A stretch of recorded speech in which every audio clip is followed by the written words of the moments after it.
കേട്ടോളൂ.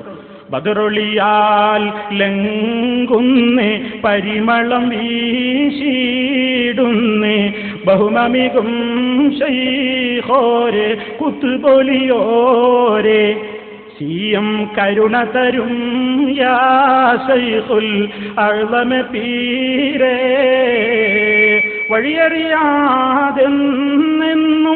ഇരുളടഞ്ഞ മാർഗത്തിൽ വന്നണഞ്ഞുള്ളോർക്കെന്നും പ്രഭ കനിഞ്ഞോരെ ശൈഖേ തരണമേ ഞങ്ങൾക്കെന്നും ഗുണമബുവോരേ പലമറലും ഉള്ളോരെ തിരുമൊഴിയാൽ സന്തോഷ പദവികളില്ലാക്കി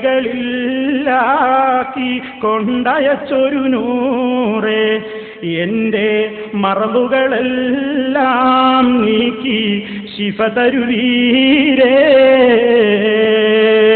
ഷാഫിയായ അള്ളയല്ലേ ഇബ്രാഹിം നബി അലൈഹിസ്സലാത്തു വസ്സലാം അല്ലാഹനെ പരിചയപ്പെടുത്തിയപ്പോ റബ്ബിനെ കുറിച്ച് എന്താ പറഞ്ഞതെന്ന് കേട്ടില്ലേ?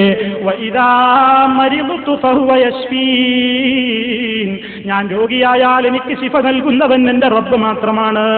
ആ റബ്ബല്ലേ ഷഫീ. രോഗിയെ സന്ദർശിക്കുമ്പോൾ നമ്മൾ പറയുന്നില്ലേ അല്ലാഹുമ്മ റബ്ബന്നാസ് അദ്ഹിബിൽ ബഅസ ഇശ്ഫി അൻത ഷഫീ, ഇശ്ഫീനി ശിഫ നൽകണേ, അൻത ഷഫീ അൻത ഷഫീ, നീയല്ലേ ശിഫ നൽകുന്നവൻ. അതേ ഗുണമല്ലേ ഈ കൊടുത്തത്? മറവുകളെല്ലാം നീക്കി ശിഫ തരുവീരേ.